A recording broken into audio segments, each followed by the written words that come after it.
Good day, my friend. It's Dr. Anthony Balduzzi from the Fit Father Project, Fit Mother Project. Welcome to today's video where we're going to cover the 10 worst foods that are absolutely destroying your health and your energy.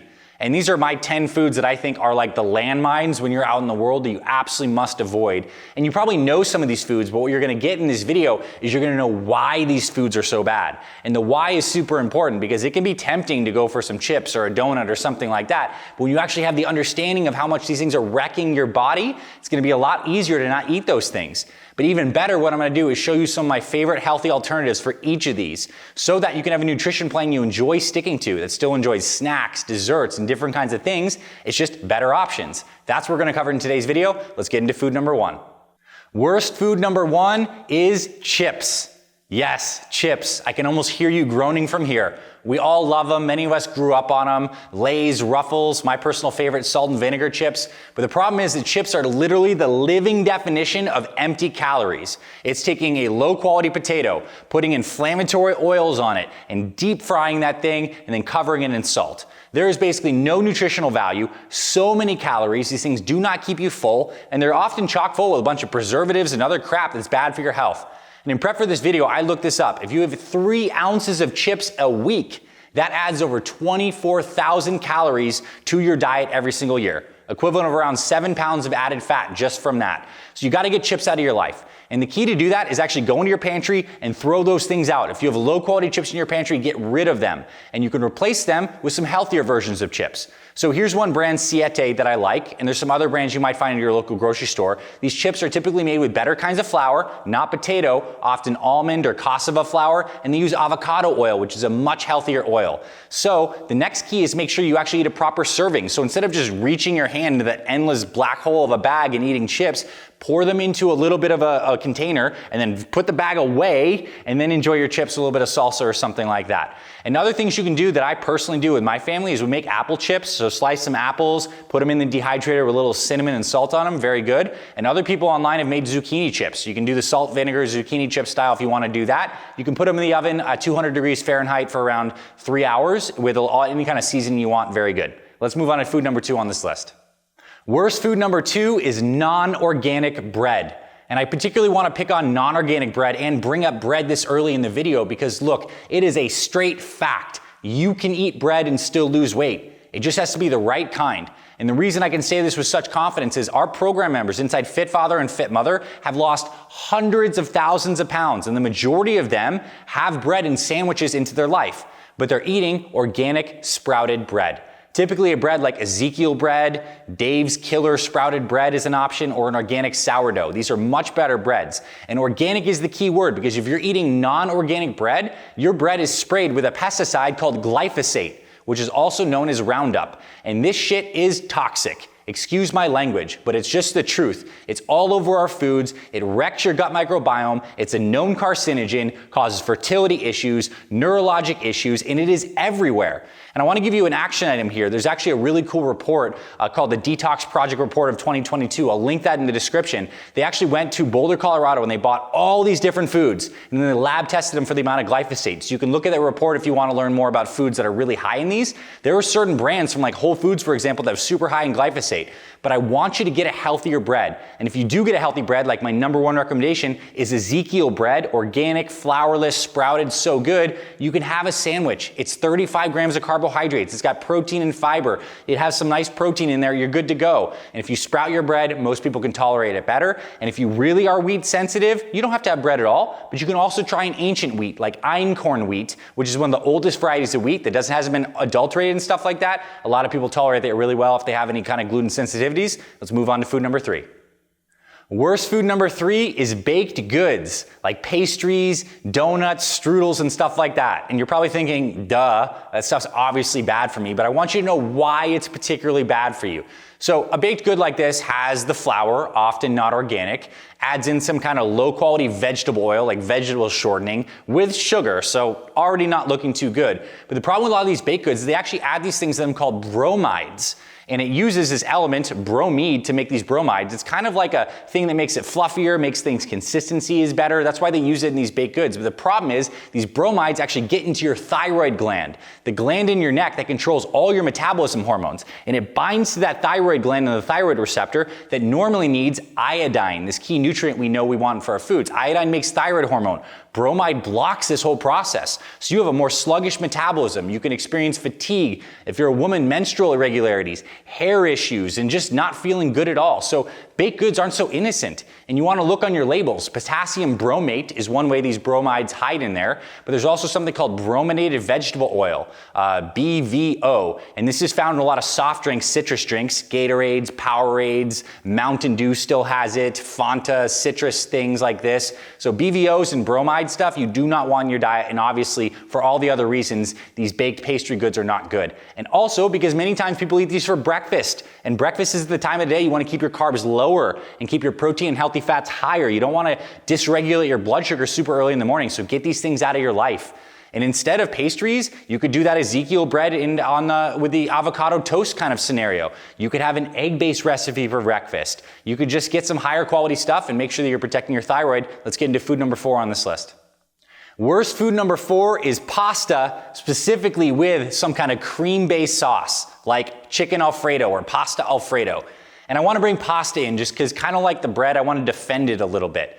People on our plans inside Fit Father and Fit Mother, tens of thousands of them have pasta on a weekly basis and still lose weight. But they're getting healthier pastas, either an organic wheat, maybe they're doing a chickpea pasta, brown rice pasta, but they're getting a higher quality pasta and they're not loading it with really high fat sauce. So even like a cup of chicken Alfredo has like 500 calories. And like, let's be honest, this stuff's so good, you want to eat like 6 cups of that and your stomach hurts afterwards. So if you're going to have pasta, you absolutely want to go with a low sugar marinara sauce, something like a red sauce. You want to look on the back of it and make sure it has less than 4 grams of sugar or no added sugars, ideally organic. And this actually has a ton of health benefits. These crushed up tomatoes are high in vitamin A. They're high in this nutrient called lycopene that's so good for our vision, good for guys' prostates. It has vitamin K and it tastes really delicious. So a pasta with a red sauce or maybe drizzle with some olive oil with a little salt. Now we're talking. That's something you can have and incorporate into your diet, but get the cream sauces out. Anything that's really cream-based, cheese-based is going to wreck your health long-term. Get that out. Still enjoy the kind of pasta with a red or a lighter sauce. Let's get into our next food. Worst food number 5 on our list is fried fish and fried chicken, and really just fried foods in general, but I want to zone in on those two. What is fried food? Well, it's taking some kind of meat, oftentimes a lower quality protein, putting it typically in non-organic wheat, and then dipping it in low quality oil at a high temperature and creating all these trans fats and other BS. And I want to specifically show you some research here. In prep for this video, I looked up a study, and it actually is called Fried Fish and Heart Failure. And I want to read this to you right now. What they found is that eating 5 or more servings of baked or broiled fish, a healthier preparation version per week, lowered the risk of heart failure by 30%. That's good. This effect was attributed primarily to the consumption of the dark fish, like the salmon and the sardines that have those omega-3s. And in contrast, they found that eating fried fish 1 or more times a week was associated with a 48% increased risk of heart failure. This stuff, fried foods, is toxic for your cardiovascular system. It has all these kinds of inflammatory fats that get into your arteries, and then your body lays down plaque in response to the inflammation. And then over time, if you keep on doing this, you get atherosclerosis. You can have a heart attack. You can have a stroke. Fried foods are not good. Now, if you have a cheat meal or a free meal once in a blue moon and you have some fried fish on Fridays, that's what we used to do when I lived in the East Coast, okay. But if this is a part of your life, you got to get it out. And the cool thing is you can still enjoy beautiful fish or beautiful chicken in other ways, just prep it better. Best preparation methods, in my opinion, are check out something like an air fryer, grilling, baking, or honestly, try a sous vide. Sous vide is like where you actually package it in like it cooks in the water in these little packages. And the cool thing about sous vide is you can cook it at low temperature, which makes it even healthier for you. But whatever works for your family, get the fried foods out. Prepare with just baked, grilled, and broiled. And if you ever go to a restaurant, that's going to be the best thing to order. Find the protein that you like, bake, grilled, something like that, with a side of some veggies, and you'll always be able to find a healthy meal wherever you go. Let's get into the next food on this list. Worst food number 6 on our list is highly processed meats. And I'm talking about hot dogs, sausages, deli meats. If there is one resounding thing that nutritionists agree on, it's that processed meats are bad for you. They increase your risk of colon cancer, which is a major killer. It's because they have these things called nitrites and nitrates in them that get into your digestive tract and they irritate the colon, damage DNA, and colon cancer will completely change your life, if not take your life. You do not want to mess with that stuff. But they're also not great for your heart. A lot of these low quality meats honestly have like the worst parts of the animal kind of like put together. Plus they're often high in a bunch of salt. Plus they're often high in very low quality saturated fats. So it's just like a recipe for disaster. So instead of hot dogs that are low quality, just have some ground beef. Just have some grass-fed steak. Get something that's less processed. Instead of like a sausage you may like, turns out that getting like an organic chicken sausage is better. The chicken in the white meat is better than the dark meat when it comes in a sausage form. In terms of like those salami or hard cold cuts, and look, I'm Italian from the East Coast. My grandma was a grocer. My grandpa was a grocer. Like meats were a part of our life. They're not anymore.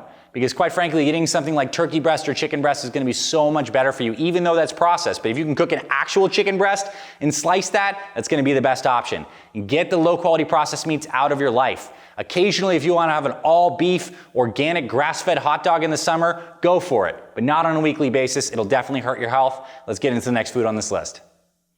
Worst food number 7 on our list is French fries. And like, duh. Of course, these are not good for us, but I want you to 100% understand why. And it's actually very similar to the reason why chips are not good. We're taking a potato, cooking it with crappy oils on high heat, and it's super addictive. But here's the science. When we actually take carbohydrates like potatoes and cook them on high heat with vegetable oils, it creates a compound called acrylamides. It sounds like acrylic, but acrylamides. These things are super toxic. They age you. They increase the risk of cancer. And French fries are like the best source of acrylamides. If you want to kill yourself, eat French fries every single day. And here's the thing. If you're going to go out to fast food eventually with your family, maybe you're into sports or doing some stuff and you're on the go, you need to eat some food. The cool thing about this is you can still have that burger or whatever on occasion from a fast food, or get the chicken sandwich, even better. Just skip the fries. You can still enjoy yourself, but the fries are just terrible. And if you absolutely insist, you're like, Dr. A, fries are my life. I need them. Make your own. Here's how you do it. Get some sweet potatoes, because they're actually much better for you than white potatoes on a lot of reasons. More nutrients, and actually a completely different variety of plant itself. Cut those things into slices. They can be like this, they can be like this, however you like to do it. A little bit of olive oil, a little bit of salt, maybe some cardamom or cinnamon if you want a little punch to that thing. Put it in the oven and bake it until it's crispy. It can be around 30-40 minutes. You just made your own homemade fries. So much better, not deep fried. Still gives a lot of benefit. And I'll still say this, if you're used to getting like the frozen prepackaged fries from the grocery store, they're like already cut, those are not as good as you making them on your own because they're still lathered in some low quality oil. So if you can do it fresh food is almost always going to be healthier for you. So get the natural fries, get the French fries out of your life, and let's move on to the next food. Worst food number 8 is eating too much dairy, and in particular, ice cream. So let's talk ice cream first because that one's like a slam dunk. Ice cream is dairy, typically not organic, mixed with a bunch of sugar, bunch of preservatives, flavorings, candy stuff in there, and we're almost always eating it at night, at a time where we don't want to be jacking up our blood sugar. So that's a problem. And the way to fix that is to understand that, hey, we like ice cream. It's so good to have something that's a little comforting, but there's such better options. What my family does is we buy these low sugar coconut ice cream bars from a brand called So Delicious. They literally, I think, have 0 or 1 grams of sugar. They have actually no dairy. It's made from the coconut milk. And they have a nice chocolate outer coating, vanilla in the middle. I give one of these to my daughter and she crushes that thing. Runs around the house eating this So Delicious coconut bar. She loves it. Knows no different. And I really like them for when I need a treat. And the cool thing is if you go into the frozen section of your grocery store, particularly like a health and natural kind of grocery store, so many options these days. So go ahead and throw out the high sugar crappy ice creams, buy a healthier version and use it on occasion. And now I also want to talk about dairy because I lump dairy in here as well.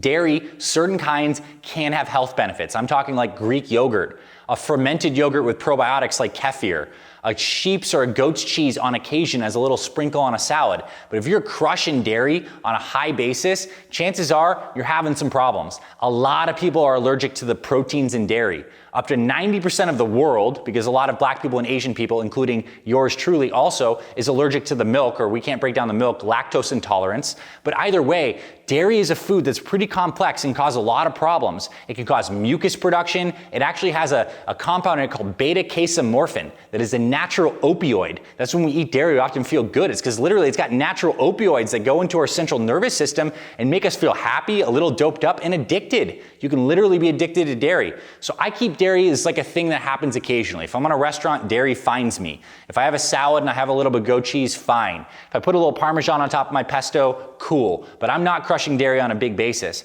But if you do feel good on dairy, you can get those fermented dairies, the Greek yogurts, the kefir, have that in the morning with some berries. And of course, try those better quality desserts at night. It's gonna be a great snack for you and your family. You're gonna save a ton of calories and enjoy yourself in the process. Let's get into the next food. Worst food number 9, and I have to think about my hands at this point. 9. Worst food number 9 is highly processed plant-based foods. Now, I am a big advocate of actually including more plant-based things into your diet. Things like a vegetarian chili. Maybe you make a power bowl with some quinoa, some avocado, some hemp seeds, different kinds of beans in there. That's awesome stuff. What's not awesome is a lot of these fake foods that are trying to be vegan buffalo chicken, vegan teriyaki, something or another. And what they're typically doing is either taking gluten protein or low quality soy protein that's sprayed with all sorts of different terrible pesticides, mixing that with vegetable oil, with a bunch of binders and fillers, with food coloring, and putting it in a package for you. And now, look, there's lots of reasons why people do eat plant-based, but if you're gonna eat plant-based, you need to eat whole foods plant-based, not a lot of this crap. And now, I'm gonna pick on Beyond Burgers, for example. These are things that got a lot of traction over the last few years because of the plant-based documentaries and people want to eat more. There's a lot of crap in these. You don't necessarily want to be having a bunch of canola oil with hydrolyzed pea protein with food colorings in there. So on occasion, sure. But if you're gonna have burgers plant-based all the time, get a high quality organic black bean burger. That's probably gonna be a lot better for you. And if you do want to have more plant-based proteins, what I and my family do, we make bomb vegetarian chili. Get a bunch of black beans, different kinds of beans, tomatoes, spices, throw all that stuff in there. It's delicious. Super, super good. If you want to throw a little shredded cheese on top, it's a really, really good meal. High protein without needing meat. I also make those power bowls, and if you're gonna eat tofu, needs to be organic. Non-organic tofu is sprayed with a different kind of pesticide called atrazine that actually interfaces with the hormone receptors, disrupts hormones, causes a lot of problems. You don't want that in your body either, just like the non-organic wheat. So, better plant-based foods, good for your health. Let's move into the final and potentially surprising food on this list. We're here at number 10, the last worst food on our list, and that's these fake healthy, high sugar fruit drinks. You're gonna see these things that are called like Green Goddess or Mango Antioxidant Explosion, all these different kinds of drinks that look healthy and they say tons of vitamins, tons of this. These things are glorified sugar shots. If you look in the ingredients, they always have a bunch of these fruit purees, mango puree, orange juice, apple puree, and it's loaded with like 30, 40 grams of sugar. Okay, it has a little vitamin C. You can get that absolutely anywhere. And the fact is, fruit can be okay in your diet if you're eating whole fruit. When you eat whole fruit, it's coming with the water, it's coming with the fiber, it's coming with those fresh vitamins and minerals, and it actually time releases in your body. And when fruits are fresh, they have tons of beneficial compounds in them. I'm actually gonna do a new video upcoming on some of my favorite healthy foods to include for weight loss and health. And one of those, for example, is blueberries. Eating blueberries, although it has some sugar, it also has fiber and vitamins, actually increases your genes that help you burn more fat. So fruit can be good, but don't get these fruit drinks, get them out. Now here's an exception. If you're someone who likes to juice, and what this means is you have a good juicer and you're making a solid juice, it's like apple, carrot, celery, ginger kind of juice, that has health benefits, but that's fresh juice from good produce, not something that's been sitting in a can, that's loaded up with some kind of recipe from some kind of corporation. That's real food just in juice format. That's it, my friend. I really hope you enjoyed this video. If you like this and you appreciate us making these videos, please hit the like button. It helps this video so much spread across the internet, which helps us as a company. It helps make me happy because I invest my energy into these. And I also want you to comment below because I'm looking here right now to make this more of a conversation between you and me. I can deeply help you. I have so much insight, and I'm sure you have insight too that can help other people in the comments. So drop it below if you learned something. If there's another fake healthy food that you want to include that you don't eat, if any other other thing that pops in your mind during this video, comment below. Let's start talking more on this YouTube channel. It's gonna help all of us so much by having more engagement. And of course, if you're not subscribed, subscribe. We have hundreds of videos across the channel. Nutrition videos, exercise videos, motivation videos, lots of deep dive stuff. I know you're gonna love it, and you get notified when we publish new videos when you subscribe. So thank you, my friend. I appreciate you deeply. I hope you learned something. Stay tuned for the upcoming video. We're gonna go over some of the healthiest foods, and I have some great workout videos coming your way soon to the channel. This is Dr. A signing off. I'll talk to you very soon.